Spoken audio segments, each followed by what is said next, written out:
तरह एकदम। और उसको बढ़िया खाना खाना चाहिए, बढ़िया कपड़ा पहनना चाहिए, क्योंकि बेसिक लड़ाई एटीट्यूड की है।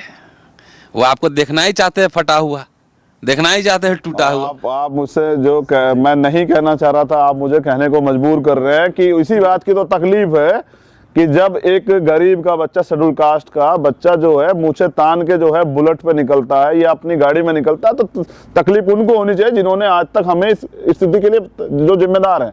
लेकिन तकलीफ उन लोगों को हो रही है जो राजनीतिक कारणों से जो है मेरे विरोधी बने बैठे। मैं विश्वास दिलाता हूं कि जिनका आपने ट्वीट पढ़ा है, जब वो मुझसे सुनेंगे और व्यक्तिगत मुझे जानने का प्रयास करेंगे तो वो मेरे सबसे बड़े फॉलोअर्स होंगे। आखिरी दो छोटे सवाल मैं ले रहा हूँ। आंसू लिखते हैं कि मायावती आपको अपना दुश्मन बताती हैं, लेकिन क्या भविष्य में उनके साथ गठबंधन कर सकते हैं? वो बड़ी है, मैंने कभी अपने लोगों का अपमान करना नहीं सीखा। मैं तो उनका अपमान नहीं करता हूँ।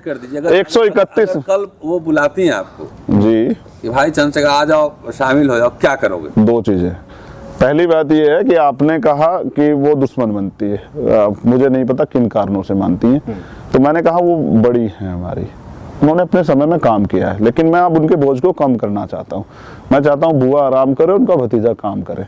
और आपने कहा कि अगर वो बुलाती हैं, मैं स्वागत करूंगा उसको दमकार। मैंने बहुत दिन, लंबे समय तक इंतजार किया है प्रोफेसर साहब उसका कि वो दिन आए, लेकिन बुरा ये था कि गरीब दलितों से उनके रिश्ते नहीं है, तो इसलिए जो है वहाँ एंट्री नहीं है। वहाँ एंट्री होती है तो जिनकी एंट्री खुली, मैं नाम नहीं लेना चाहता, आप मुझे जातिवादी तुरंत घोषित कर देंगे। मैं जानता हूँ किस परिवार की वहाँ खुलेआम एंट्री होती है, और मेरी इतनी औकात नहीं है जिसको टाइम्स में जगह मिली कि तो छोटे मोटे लोग हैं हम लोग। अच्छा, मैं ये भी जानना चाहता हूँ, अगर ये लड़ाई मुझसे व्यक्तिगत नहीं है तो क्या बीएसपी के लोगों को मेरी इस कामयाबी में मुझे अप्रिशिएट करना चाहिए था, नहीं करना चाहिए था? क्यों नहीं?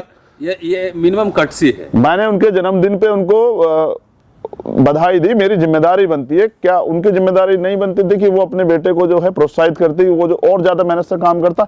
लेकिन मैं इससे घबराऊंगा नहीं और मुझे इससे डरने की जरूरत नहीं, क्योंकि मैं बहुत अच्छा काम करूंगा, एक दिन वो मेरे ऊपर गौरव महसूस करेंगे। संजू कुमार का आखिरी सवाल ले रहे हैं हम इस पूरी डिस्कशन का।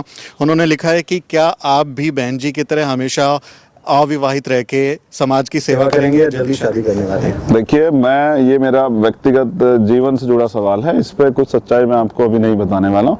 लेकिन मैं ये कंफर्म कर देता हूँ कि मैं अविवाहित नहीं रहूंगा। मैं विवाह करूंगा और मैं बाकी कुछ चीजें जो हैं वो आपको समय समय बताता रहे। बिल्कुल, जल्दी मौका मिले घोड़ी चढ़ने, आप और हम लोग बैंड में नाचें। कोशिश करूंगा कि मैं उसको उसी तरह से करूं जिस तरह से जिसमें मेरा कम खर्चा हो और मैं अपने चीजों को अपने तरीके से कर पाऊं। ये कोई बड़ा माध्यम नहीं कि हमारे लोगों पर पैसे ना हो और वो घोड़ी और तमाम तरह संसाधन करे और उस कर्जे को वो अगले 7 साल तक साहूकार का 10 साल तक उसको पाटते फिरे। ये बेवकूफ़ी है। हमें करनी चाहिए कोशिश अच्छा करने की, ना कि दूसरों को देख के और उनके तरह करने के चक्कर में खुद को गुलाम बना देना चाहिए। मैं इसका कभी समर्थन नहीं करता और मैं चाहता हूं कि हम जय भीम, जय भारत, जय संविधान की बात करते हैं, जय विज्ञान की बात करते हैं, तो हमें तमाम तरह के पाखंडवाद से बाहर निकलना चाहिए। बस हम किसी के धार्मिक भावनाओं को ठेस ना पहुंचाए और अपने काम को आगे बढ़ाते रहे। बिल्कुल, बहुत बड़ी बात आपने कही। बहुजन समाज को ये जरूर सीखने की जरूरत है। बहुत बहुत शुक्रिया, आपने बहुत बेबाकी से तमाम सवालों का जवाब दिया। मैं चाहूंगा कि रतन सर इस डिस्कशन को कंक्लूड करें। वेल, ये थे चंद्रशेखर आज़ाद, भीम आर्मी के वन ऑफ द फाउंडर्स और आज़ाद समाज पार्टी के नेता। मैं चीफ नहीं कहूँगा।